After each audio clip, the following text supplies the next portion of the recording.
I had an opportunity to meet with Michael a couple of weeks ago and go over what he was going to say and thinking of a response. It's not a point-counterpoint, but it's trying to analyze the areas of where we can come together to work with what the whole ANFA idea is about. And neuroscience is a profession that is relatively new and growing at such a rapid rate, it's almost hard to really fathom it. And architecture is an ancient art that grows very, very slowly. Alice and I saw a bumper sticker on Sunday that said, "Save the Lemmings." And I think with the opportunity of working together with everyone in neuroscience and other sciences, we can be certain that it won't be "Save the Architects" on a license plate at some point in the future. I want to give, for those of you who haven't a limited knowledge of ANFA, just a brief background of how all this came together.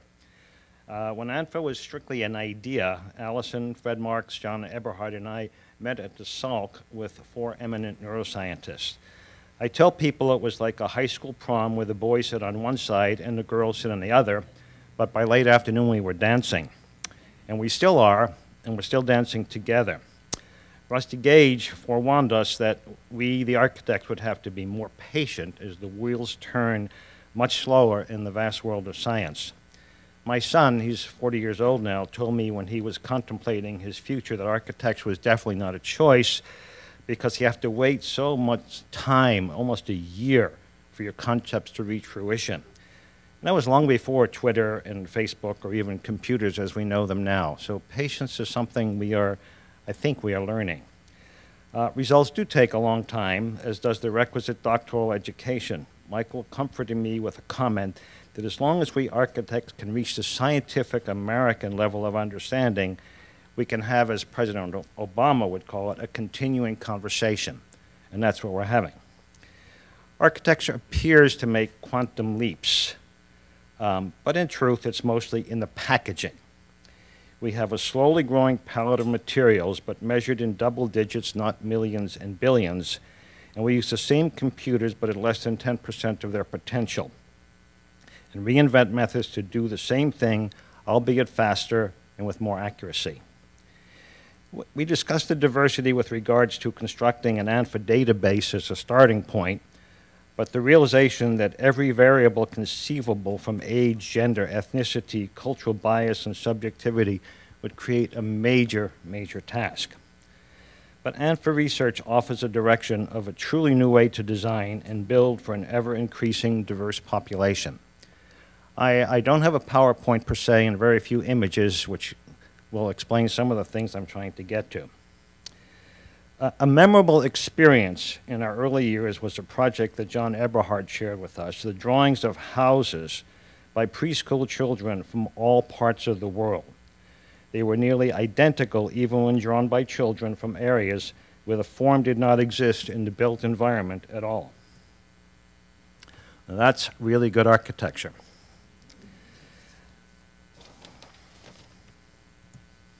There's another one, amazing similarity.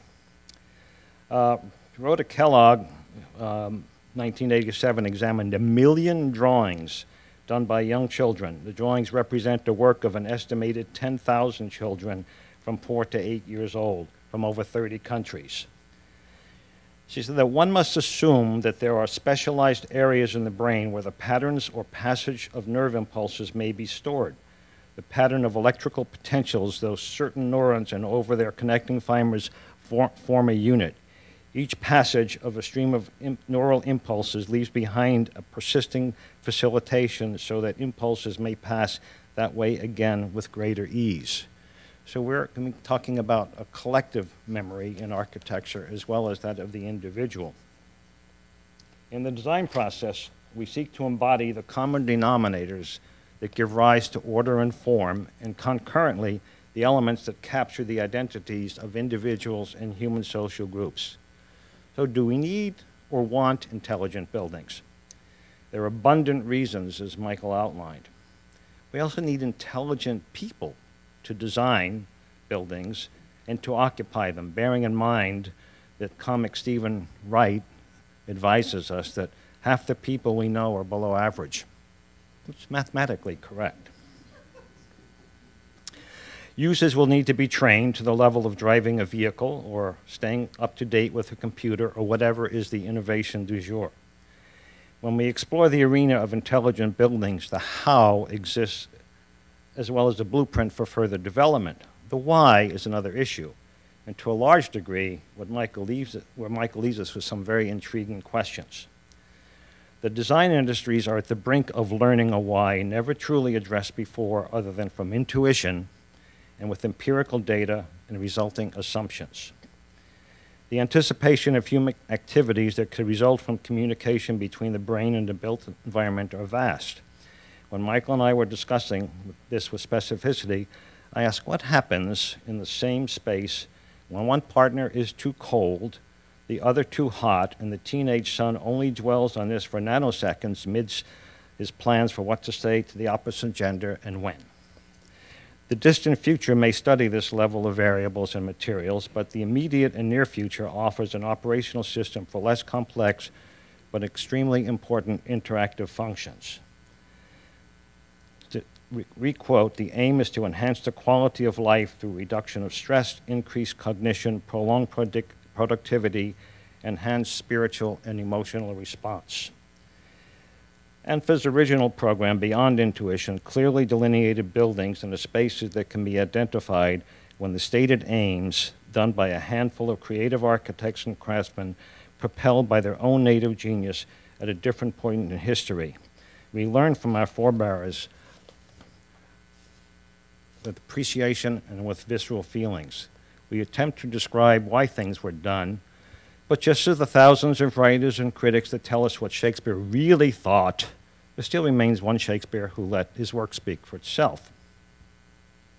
Architects and those that appreciate the field have a lexicon of great buildings that we revere and study, the total being a minuscule percentage of what has been built in total.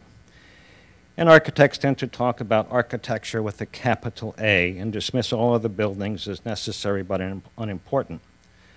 Society tends to agree when we see the iconic architecture of the past still in existence, albeit with constant care of many patrons. The beautiful structure was for housing pigeons. This one being built in the near future is obviously for housing people in a hall.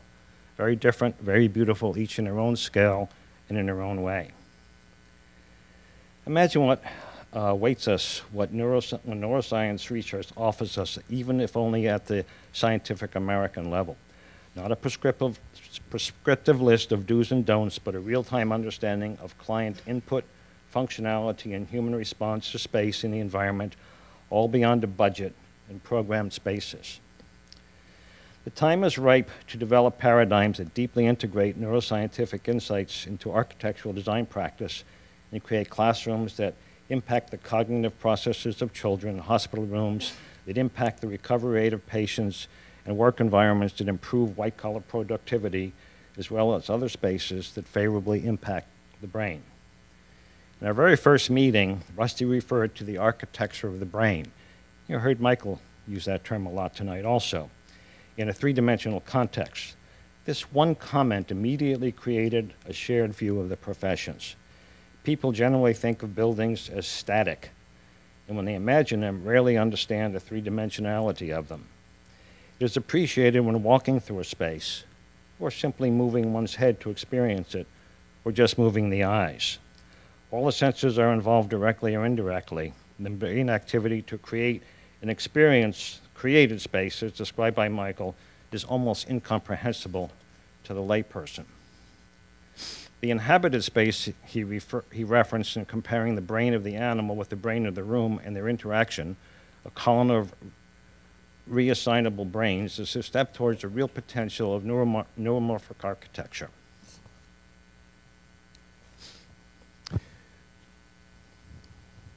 The architecture of the Native Americans in Arizona is representative of a type of architecture that we study in depth. What do people do over a period of time when they have to deal with their environments in a way that is a collective memory, a collective imagination, and evolves over a long, long period of time. In a given area, the same thinking occurs, but it's done by different people over different times. As we look towards the same area of the country as Frank Lloyd Wright put together Taliesin West and Antonin Allen, the chapel in Sedona.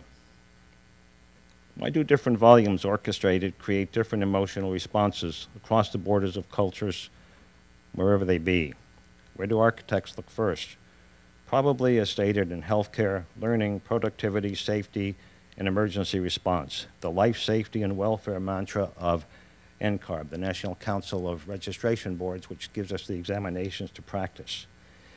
If investment and profit can be described in terms far beyond monetary reward, but is described by Steve Altman, the president at our school, as happiness, this opens a whole new forum of thinking. Happiness could be the experiential architecture of Calatrava. It responds to the daylight, the dawn, the evening, the building moves, it has many sensors. It could be designed by one person, designed by a field of people. It is a teamwork at its best, working before the operational input of the scientists that we have to work with in the future. It stands today as an outstanding example of what can be done. In architectural education today, we prepare students for the future in the framework of today. This is a fascinating project by Björk Engels of the firm BIG, who lectured here this week. And it is the Danish pavilion in Shanghai. And it is experience walking, riding a bicycle, standing still, sitting at various points as you move around, and it comes alive with different displays and visions of Denmark for the people in a totally different part of the world, and is totally populated constantly as the area is open. Björk showed a wonderful film of riding a bicycle through the entire area, and at no one point were you experiencing the same thing. It was constantly changing, just as the brain is constantly changing, and how you work with the inputs. And when you look at the building and in the building, it's different than when you're outside the building looking back at it. Today's research in neuroscience and the opportunity to work together is the harbinger of things to come. At NewSchool of Architecture, we are participating with ANFA and with Eduardo Macagno at UCSD and wherever we can to develop new courses and programs to broaden the horizons for future architects. And with the groundwork established by Michael and his peers, it is a future that was never before imagined. Neuroscience has so much to research beyond the pathology of the brain, and together with computer science and ologies yet to emerge will be as critical a working partnership as the engineer and other specialists that are part of our lives today. This is a section through the building that you saw at the end of Michael's section, and the architect that did that is here with us tonight. It's a beautiful example of an operational structure with, I don't know how many hundreds of sensors, Gordon, that deals with the environment and the people in it. And this is that same area in construction, and as we know it today. We in the architectural community have so much to learn working with the scientific community, and we like to feel that it is a learned experience that is mutual. We look forward to continually working with you now and in the future, and through working with ANFA, I feel this is entirely possible. And there was a time when you were trying to do something that was a little too difficult, and people would say, it's not rocket science. I think now you can say it's not neuroscience. Thank you very much.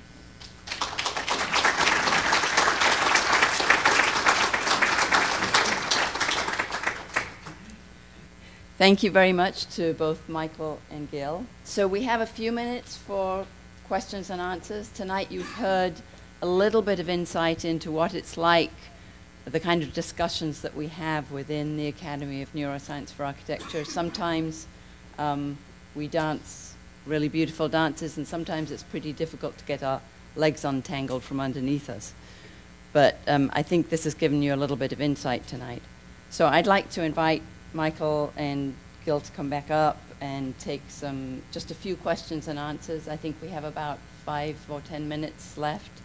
Allison will go around with a microphone for anybody that has a question. So why don't you raise your hands, and she'll come by with a microphone.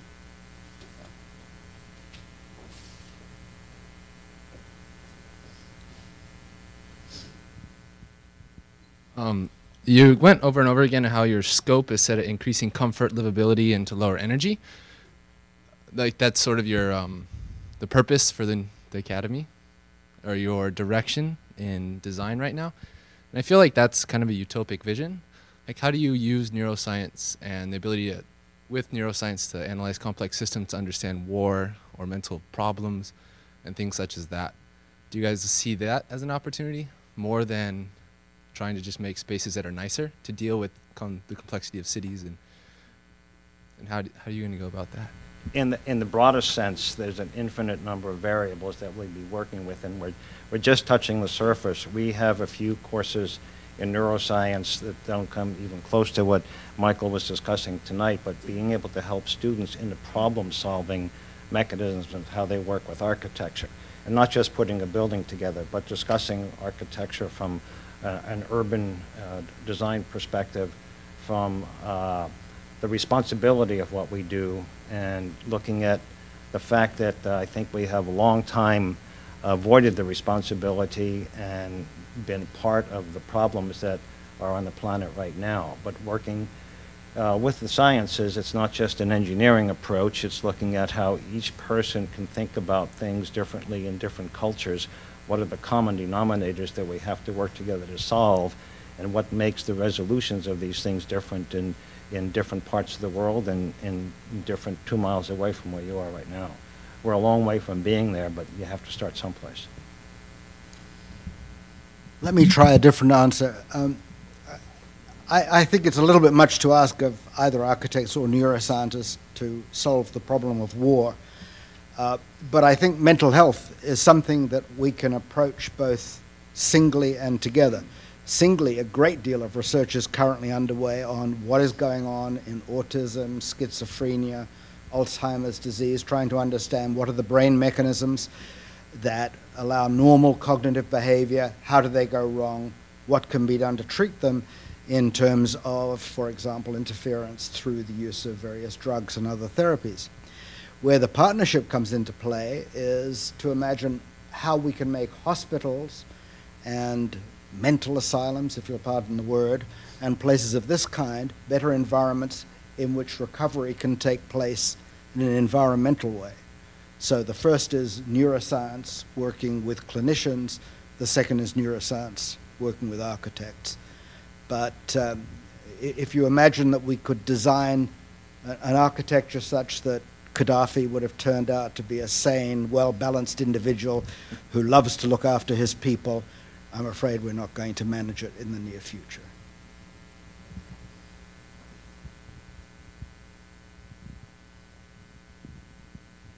Thank you very much for this very interesting debate on how to make architecture intelligent, and I think this is, of course, a very important issue. Now we can think about the architecture of the future. The future of humanity is an increasing number of people on the earth, an increasing population. And the experience of the past has, in architecture has been to put together in the same building as many people as possible.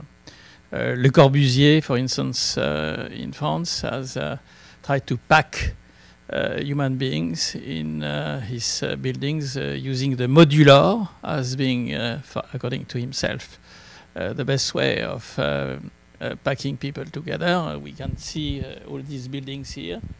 And there is, to my opinion, a real problem of how to manage the increased population of the world and the mental health of people within the buildings. In France, we had the experience of this architectures in the periphery of Paris where people were packed. And now this was a failure of the architects. And now they are putting down these buildings because people are becoming hostile to each other, crazy, fighting, and so on. And the social situation was extremely bad. I think here, and I agree with Michael, what he said just at the end and throughout his discussion, is to try to find a way to have an environment which I may say are healthy at the level of the brain for individual people in such high density population that we anticipate for the future. There are more and more people living in cities, if you look at what South America is showing to us. So what is the solution of architects for that? I think one of the solutions is trying to rework what's happened historically. In previous centuries, buildings were built for purpose, to do some particular function at that point in time. Fortunately, they can change over time. And somewhere after the turn of the century and the start of the 20th century, buildings became a commodity, something you buy and sell, like corn futures or oil or anything else, because they were put up for a purpose, and that purpose was totally for profit for the people who were using them. And you could start off as an architect with one owner of a property, and then by the time you're finished, it could be the second or third person, depending on how it spins through the economy. But working with the other areas of science and people in the health community, and as you were referring to mental health, if we can readdress what the real purpose of what we do in this most ancient art for the betterment of humanity, this would be the first step. Not where its sole purpose. Its sole purpose is how much money it can make for its owner.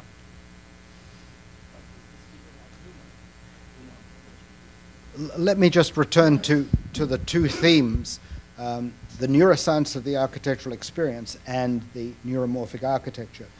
I think in the end, both will be involved. In other words, the neuroscience of the architectural experience is also an experimental science. After the Second World War, building those buildings seemed like a very good way to meet the needs of a large populace. We've learned that's wrong. Now we can go down a level from this large-scale social experiment to try to understand in detail how humans experience space in such a way that that was a failure and what can be done instead. The other aspect is a great deal of work is now being done on extending smart architecture to smart cities. China is looking at, I forget the exact figure, but it's maybe a building for 3 million people every 6 months or something. So how do you create that sort of organism?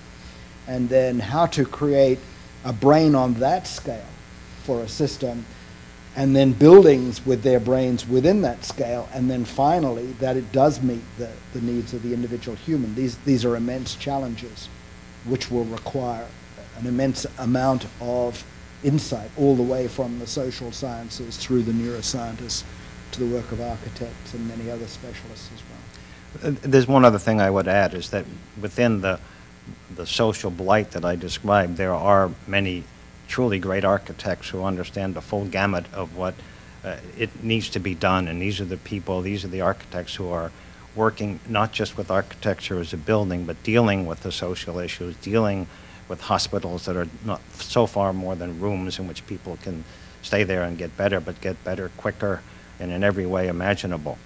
And I have to say, as someone who's been teaching for a couple of decades, I am filled with optimism for the future, because I see today's students as being excellent students, and primarily because they're not just looking to get a degree and get a job, but most of them really think that in their position they can do something to make the world a better place. The first time in 10 years. Good evening. My name is Manuel Alcina. I'm an architect in town. I have a quick question of Dr. Arbib and Dr. Gill as well. have you, or has the work that you're doing together engaged blind people, or maybe even blind people from birth, in the study of spatial relationships?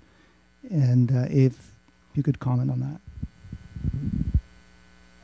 I haven't personally. I have colleagues who've looked at blind people in terms of the cognitive science of how they appreciate space and what can be done to create spaces. But I don't know of factoring that into architectural design. We do have a blind institute here in San Diego. Perhaps the architect of that building has stories he could tell us, but I really don't know. Do you know about that? No, but I would add that outside of the realm of neuroscience is that we were involved in developing an exhibit of architecture for blind students. And it was to study really what we don't think about very much, and that's the non-visual aspects of design and architecture, because every sense is involved in everything that we do. And it was a long labor and developed different types of spaces to move through, and every student moved through it could describe the kind of space that they walked through. And one other form of disability I would mention, and that is that when I was at Cal Poly, I had a student who was quadriplegic, and he could only move his head. And everyone said he would never make it, and he obviously couldn't draw, and he worked totally with the computer, which at that time was nowhere near as well designed as they are today, and he had a small blow tube and a few verbal commands. And the only way you could tell his work by the time he was a third-year student, it was usually the best in the class. Well, for example, sound gives you very strong cues.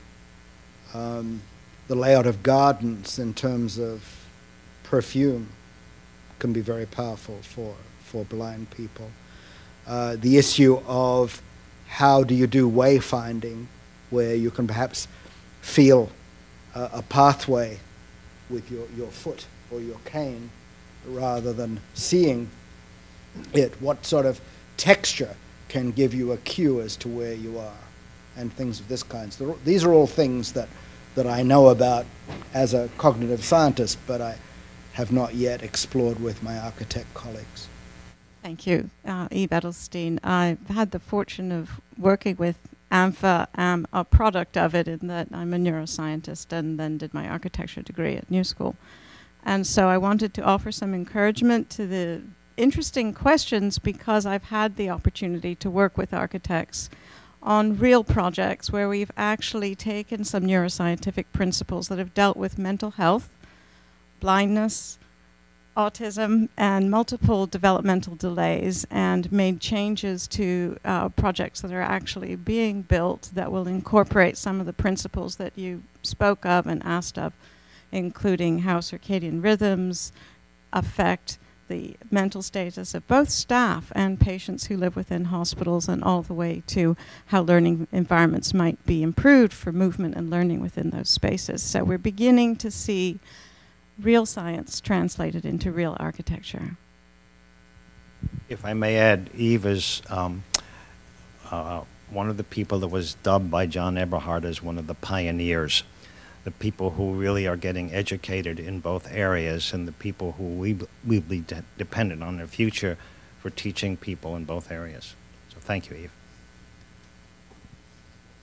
So if I may, just to finish up before we thank Michael and Gil for such great presentations, I'd like you to note that our next speaker will be Tom Albright. Tom is ANFA's current vice president. He's the director of the Vision Center Laboratory at the Salk Institute of Biological Sciences, and he was recently awarded the brand new Conrad T. Prebys Chair in Vision Research at Salk Institute. His talk will be entitled Vastu Veda in the Age of Neuroscience, and I told Tom I wished I had come up with that title. The response that night will be from our own beloved John Eberhard, FAIA, whose wisdom was at the center of the creation of the Academy. This lecture will be held at the Salk Institute on April the 20th. And you can see the full lecture series on the board at the back of the room. And I just want to give you sort of a tickler for the final lecture, because at that lecture you'll have, if you make your reservation in time, you'll have the opportunity to tour the cave at Cal IT 2, which is the center of some of this research to which Eve is referring. So with that, I would like to thank Michael and Gil for great presentations. I think you've given everybody some insight into the kind of discussions that we've started to have at ANFA. Obviously, we've got a long way to go, and we hope that you will all be part of that discussion on a continuing basis. You can visit our website at www.anfarch, that's ANFARCH.org, and we hope to see you at the next lecture. Thank you, Michael and Gil.